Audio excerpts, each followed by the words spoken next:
பிள்ளைகளுக்கு தாய் தந்தை இருவருமே கண்கண்ட தெய்வங்கள் என்று சொல்வார்கள். தாயிற் சிறந்த கோவிலும் இல்லை, தந்தை சொல்மிக்க மந்திரமில்லை என்பது ஆண்டோர் வாக்கு.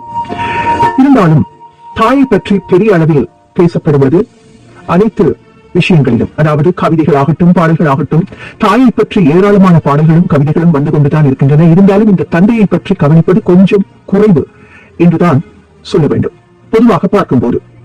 ஆனால் இந்த தந்தையை பற்றி கவனிக்கவில்லையே என்று தந்தைமார் கவலைப்படுவதில்லை என்றொரு வித்தியாசமான தகவல் இங்கே வந்திருக்கிறது. அதாவது அப்பாவிற்கு அழத் தெரியாது என்றொரு தகவல்.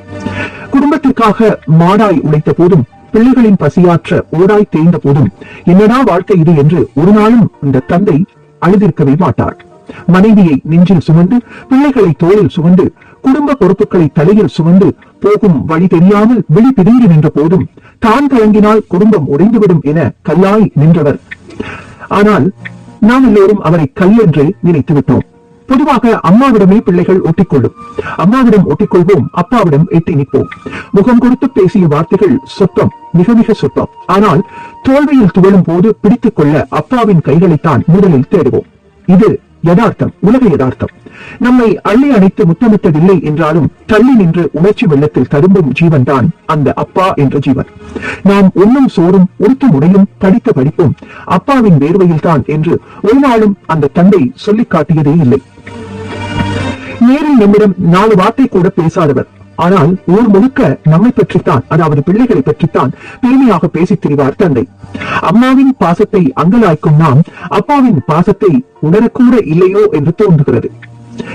நமக்கு மீசை முளைத்தால், அதாவது ஆண்களுக்கு அப்பா குதூகலிப்பார். தோளுக்கு மேல் வளர்ந்து விட்டால் அவரே உயரமானதாக உணர்வார். வாழ்க்கையில் நம்மை முன்னே நடக்க விட்டு பின்னே நின்று பெருமிதத்துடன் ரசிப்பார். நமது வாழ்க்கையின் பின்னால் அப்பா எப்போதுமே இருப்பார். அப்பாவிற்கு பாசத்தை வெளிப்படுத்த தெரியாது, அப்பாவிற்கு கொஞ்சம் தெரியாது, அப்பாவிற்கு போலியாய் இருக்க தெரியாது, அப்பாவிற்கு தனது கஷ்டத்தை வெளிக்காட்ட தெரியாது, அப்பாவிற்கு தனக்காக எதையும் சேர்த்து வைத்துக் கொள்ளவும் தெரியாது, அவருக்கு அழவும் தெரியாது. வளர்த்த கடா மார்பில் பாய்ந்த போதும், ஒருவேளை சோற்றுக்காக மருமகளுக்கு வேலைக்காரனாய் மாறிப்போன போதும், முதியோர் இல்லத்திற்கு தூக்கி வீசப்பட்ட போதும் அப்பா அழுதவர் இல்லை. நமது சந்தோஷத்திற்காகவே எதையும் தாங்கும் ஆன்மாதான் இந்த அப்பா. பாசமோ மன்னிப்போ அழுகையோ உணர்வுகளை அவரிடம் உடனேயே வெளிப்படுத்தி விடுங்கள். இனியாவது ஒருவேளை உங்கள் நண்பனின் அப்பாவுடைய மரணமோ அல்லது உங்கள் அப்பா வயதுடைய யாரோ ஒருவரின் மரணமோ உங்களை புரட்டி போட்டு அவர் பாசம் புரிந்து நீங்கள் அப்பாவை தேடி ஓடி வரும் போது வீட்டில் அப்பா சிரித்துக் கொண்டிருக்கலாம். எங்கே? புகைப்படத்தில். பாவம், அவருக்குத்தான் அழவே தெரியாதே.